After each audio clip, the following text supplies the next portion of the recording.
Ladies and gentlemen, it is time. The uniform buy list guide is here. Let's dive right into it. So this year, all uniforms, as usual, for the anniversary are 50% off. Now, it doesn't include seasonal uniforms, so we're not going to be including them in our ranking, but these are the best uniforms, the uniforms that you should, really take a hard look at if you're considering buying uniforms at the 50% discount if you don't already have them. For now and for the future, I really tried to anticipate what we could maybe want to see from the new game mode, the Otherworld Battle. We got a really brief sneak peek with it yesterday. Shout out to CM3RL. He did a fantastic job despite the technical difficulties of the stream. But yeah, we got a brief look at that. So I wanted to try and future-proof this. But as always with these buying guides for uniforms, standard PSA, don't get FOMO. FOMO is the fear of missing out. Don't feel like you have to buy uniforms just because everybody else is buying uniforms and just because they are 50% off. We spend a lot of time on this channel talking about things that you should buy, but at the same time, you actually don't need to buy any of these uniforms. Why? Because there's one golden rule in Marvel Future Fight that is always true. Things get replaced, right? The only thing that is permanent is, and then the most consistent thing is change. So all of these uniforms are going to be out of the meta eventually. Some of them might be out of the meta in a month or 2 months or 6 months. It'll take longer for some than others for sure. And usually the ones at the top are going to be meta for longer, but still, right? All uniforms eventually get replaced. Even the characters themselves get new uniforms to replace their old ones, which are always at least marginally better. So don't feel FOMO. Don't feel like you have to buy uniforms. That being said, let's dive right into this list. So we already revealed the categories. We have replaced soon, useful, support meta, PvP, good, although it's in gray, we'll explain why, meta, and then meta gods. So we're going to start from the bottom and work our way up. As far as replaced soon, it's pretty straightforward, but these are the uniforms, and we did double up on the Lokis just to be very clear that I either strongly believe or know as best as I can know, I don't actually know, will be replaced soon. And so for the Captain Marvel and Miss Marvel, we're looking at the Marvels movie, and we already seen trailers for that. Spectrum is not here because she doesn't have a uniform, so she'll be getting her first uniform, which is quite exciting for Miss Rambeau. As for Loki, we know Loki Season 2 is already done. We know we've seen the sneak peek, or whatever you want to call it, post-credit scene from Ant-Man Quantumania, where we see them talking to each other, Mobius and Loki, talking about this other variant of Kang. So we know he's going to be getting a replacement and probably a tier 4. And then for Luna and Crescent, this is just an extension of Sharon Rogers. Because Sharon Rogers got a uniform, I believe Luna and Crescent will get uniforms. I have no insider information. This is just purely my own speculation, okay?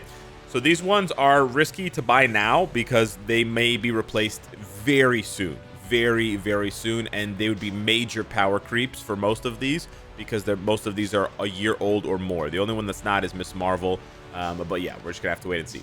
Next, we have useful. This is probably going to be my most controversial category because I know it's going to upset some players, but hear me out here. And unfortunately, there's a lot of female characters as well, so I struggle once again with the misogyny rumors. But essentially, these characters are useful, but they are just a couple of steps away from being replaced.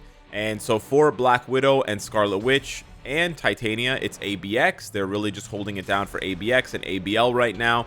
Once they see a replacement that's stronger, they will be gone, right? Similarly for She-Hulk, she's also a really good leadership, but similarly she's sort of holding it down because we don't have a stronger combat female hero for ABX. And then Electro and Doctor Strange are just really strong tier 3s. He can still be useful for ABX if you don't have Red Goblin, and Doctor Strange can still be useful for GBR, but they're sort of, they're just useful. They're just useful characters, but they're not bringing a ton to the table. I mean, you could argue that She-Hulk and Titania could be support meta. You could argue that Electro has some value in PvP because he has iframe ignore. But for now, this is where I'm going to put them. It doesn't mean that they're bad. It just means that they are sort of long in the tooth, right? Like Black Widow doesn't have a lot of damage, which is why she struggles outside of any, like in any game mode outside of ABX, ABL, because it's not really about damage in that game mode as much. Same thing to a lesser extent with Scarlet Witch, and then et cetera, et cetera. So yeah, that's sort of how it goes. The support meta is pretty straightforward. These are just the best support type characters in the game, and for one reason or another, they make everyone around them stronger, right? So we're not going to get into the details on each one by one. I am ranking them, however, amongst each other. So keep that in mind, that these are all ranked. Like, I think Black Widow is the most useful in this group, and I think Doctor Strange is the least useful in this group. It's some personal preference, of course, but nonetheless, I did want to make sure that people know that they're being ranked that way. Now, Sif, this one's tough. Sif is actually a little bit better, I would say. Really trying to get her over there. There we go. But yeah, we have a lot of supports to go through here. So we're just gonna hammer through them. Where's Cyclops? There he is. Agent Venom is a good support for you know, the symbiotes. Then we have Wong after Colossus. We have America Chavez. Now there is a little bit of overlap here in the support meta with another group of characters who are the PvPers. So some of the support meta could arguably be for PvP, like Wong, America Chavez, Agent Venom, Hela, Echo, okay, and maybe even Shuri, to be honest. And the reason why I say this is because the PvP category this time is also going to include the Otherworld battle, which is that new 5v5 game mode where you're quote-unquote encouraged to use your whole roster. So a lot of these supports have sort of hidden PvP value. You know, they both have iframe ignore. They both have buffs that help out, you know, to deal more damage in a pinch. Chavez has HP, right? Echo has a really good leadership for speed types, and she has a support for speed types. Hela has the immortal artifact, so she can survive with 1 HP for up to 7 seconds. Agent Venom, we know, has the best symbiote passive artifact in the game. Colossus has, you know, well-documented buffs for allies. So some of these characters could be in the PvP category if you're thinking of the Otherworld battle. If you're thinking of timeline battle, honestly, most of these characters, they're just going to be used as a support just to cheese certain battles. You know, if you're weighting your team heavily for lots of villains, or you're weighting your team to fight lots of heroes. So yeah, keep that in mind. But that is something that I considered when I added these characters to this list. Now we get to PvP, and we're going to rank PvP based primarily on the game modes that we already know exist. I'm not going to be ranking it based on a game mode that we don't know anything about yet. So I'd say these 4 are probably the most consistent right now for PvP that you can buy uniforms for. Obviously, like Gore is very good for PvP, but you can't buy a uniform for Gore. These are all very good for the existing PvP content that we have, and they could also be very good for the other game mode.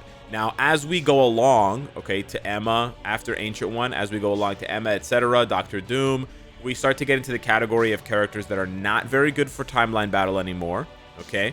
They're still good for Alliance Conquest, and they may be very good for this other game mode, this Otherworld battle. So that's why I'm including them. I'm not trying to widen the number of uniforms that I think you should buy, and frankly, I think some of these uniforms could get replaced, especially the ones that are very old, like Luke Cage and Wolverine, so I would caution you.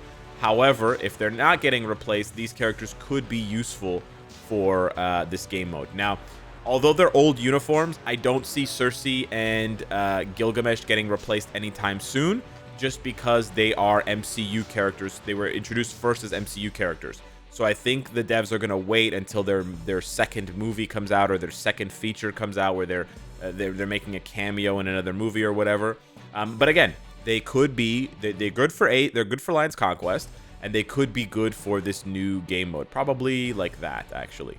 So yeah, after Ancient One, we're talking like Alliance Conquest and the new game mode, and then after maybe Luke Cage, maybe you do that. I don't know. Maybe after Gilgamesh, you're talking like a little bit more experimental, a little bit more risky, a little bit more, you know, potential value, not necessarily guaranteed value, but that's really how it goes. And then we come to the last 3 categories. So these are just very, very strong characters, tier 4 characters, etc. for PvE content. Now, in order to rank this properly, I need to rank Jean right at the top first. So this was my issue when I was doing this list. I'm like, okay, Jean is by far the best character in the game, just far and away the best character. There's just no competition for her whatsoever at all, like straight up. So it makes the rest of the ranking harder to do because of how powerful Jean is. So we essentially come to the decision, or I came to the decision, that I'm not going to rank anyone next to Jean. I know it's going to look kind of weird. I know some people are going to disagree with me, but this is the conclusion I came to. So this is how we're going to rank these characters, okay? Now you can see most of the tier 3, tier 4s coming through now based on their value for different game modes, PvE game modes, mostly GBR, ABL, ABX, World Boss Legend, farming like story mode, dimension missions, dimension rifts, etc. Not dimension missions. That's that sort of thing. But we do have a tier 3. We do have one tier 3, Red Goblin. He's just that good. Amazing lead, amazing support, and high DPS. One of the greatest utility characters we have in the game. Really competes at the highest level for what a tier 3 can really be. So that's why I consider him meta. But yeah, I honestly believe that this makes sense. Because here's the thing. The gap between any one of these characters and Jean is massive. It's absolutely massive. The only character under any circumstances that even comes close is Blue Dragon.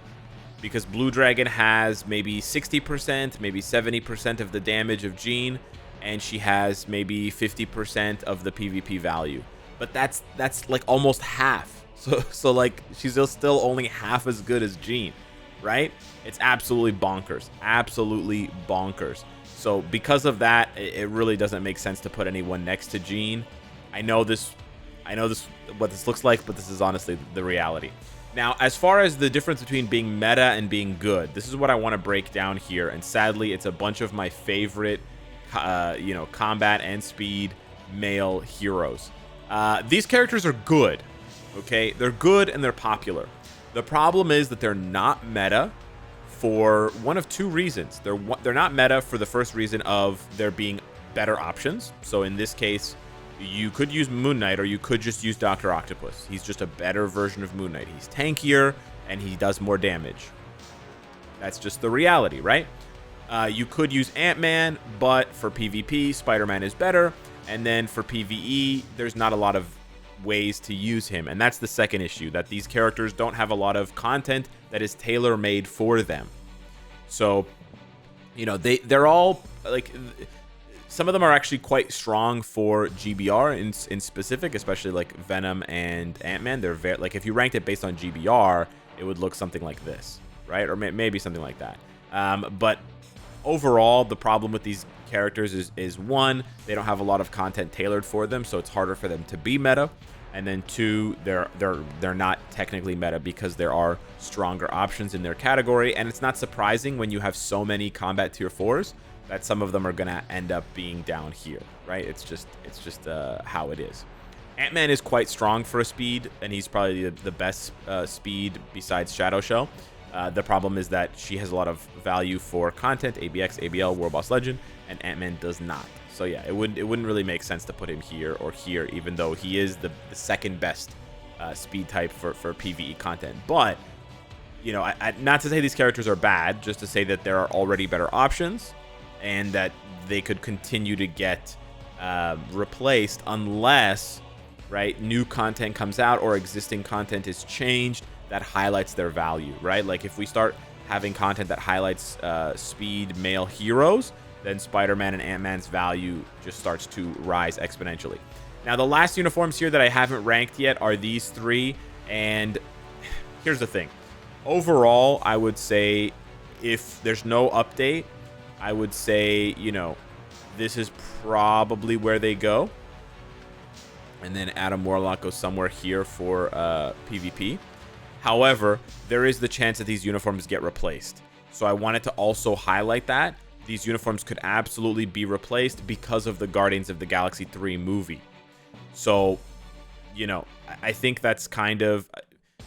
It's really tough. It's really tough if you want to plan for the new PvP game mode and you haven't bought Adam. If you haven't bought Adam and you want to plan for it, because it's a risk you're taking, right? He might not get a uniform. He might get nothing for the movie, and then in that case, you would have been better off buying this uniform. But if you don't have him at all, then you're going to want to wait till he gets something, because then it's a 40% discount on buying him, or a 30% discount on buying him. So I'm comfortable putting them here for now. They don't go much higher if they're not getting uniforms, so I wouldn't worry about it too much.